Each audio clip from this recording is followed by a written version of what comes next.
Hey, welcome back to the Nerd Cave, I guess. This is where the voiceover's happening from. I wanted to give you a quick background on my hot tub build. I have a really old hot tub I bought a long time ago. I actually bought it secondhand, and it ran great for years. Ended up renting this house out to someone else for a while.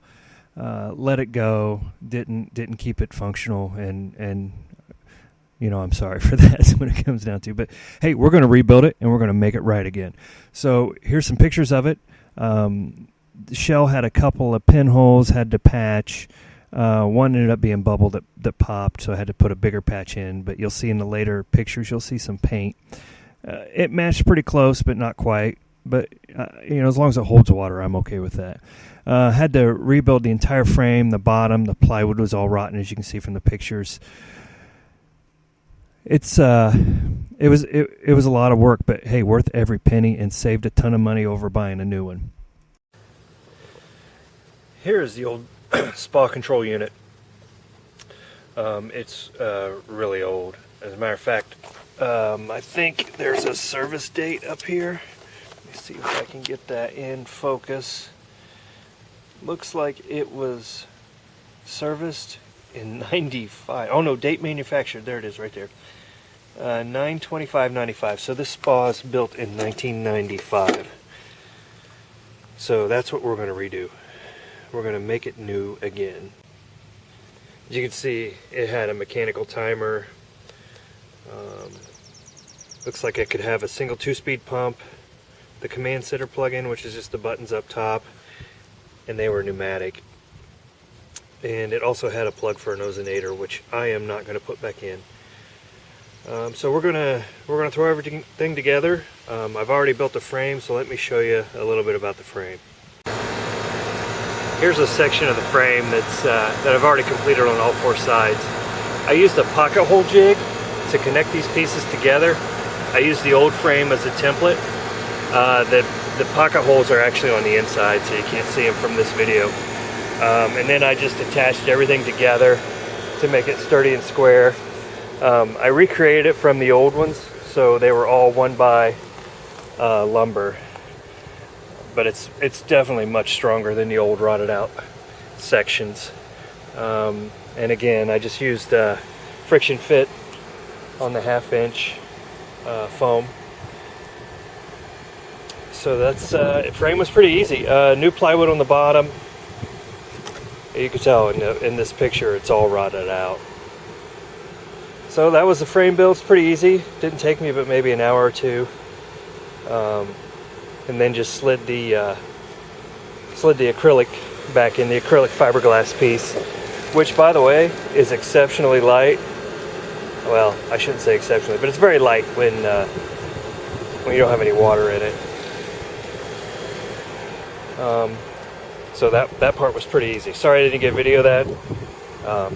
That was just I was in the working mood and I didn't stop taking a video.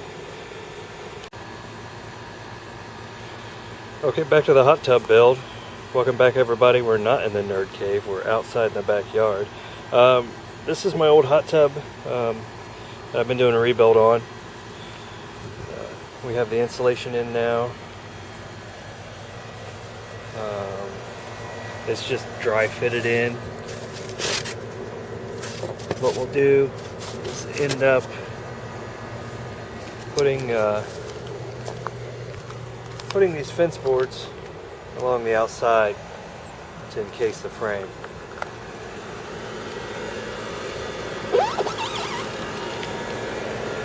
So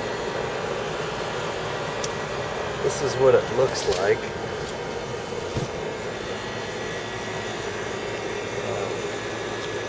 From the top, we had to rebuild all this area in here, take out the old plastic, just putting in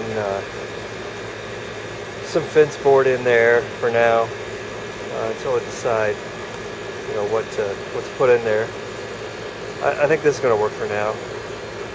We reused the old cedar or redwood, I'm not sure which one. Lip piece on the outside. We bought all new internals. I'll put a link to this in the description. This thing's pretty nice. I have one small leak at this slice valve right here. I'm going to try to fix that with that water weld. If not, I'll just replace it, but that's going to be down the road. It's just a slight drip when the pump runs, so I'm not really worried about it. But this SPA control unit is pretty awesome. Bought it off of eBay. Really nice. I got a new pump. It's back in there. I'm not sure if you can see that very well, but that runs good. Also got that off of eBay. It is back in business and new, and works great. See if you can see,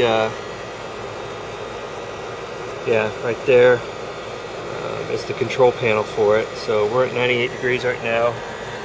It's 90 degrees outside, so we have it turned down a little, but just hit the jets button and the circulation begins. Hit it again and you get the bubbles and the big jets. So works really good. So first step is to make a step, and then we'll put the skirt on. Quick and dirty step is done. It's just some leftover treated I had sitting outside from another project. That'll work to get us in the hot tub.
So there you have it, folks. I got a couple more strips to rip down to finish the skirting.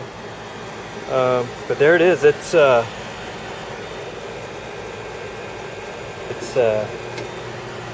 been good. It's been great. Kids have been in it a few times. It's nice and safe now. I feel much better about, you know, everything with the setup. So thanks for watching. Like I said, got a couple of leaks I gotta repair. I might make a separate video on those. We'll see. see how involved it is, but I think it was really worth it. Oh, by the way, some of that stuff I was doing in the construction video, that's just transferring my old cover lifter from the old hot tub. So that's what this bar is, to lift it back. So any questions, leave a comment. Anything you think I should have done differently, leave a comment. Always open to what other people are thinking and doing out there. Thanks for watching, and we'll see you next time.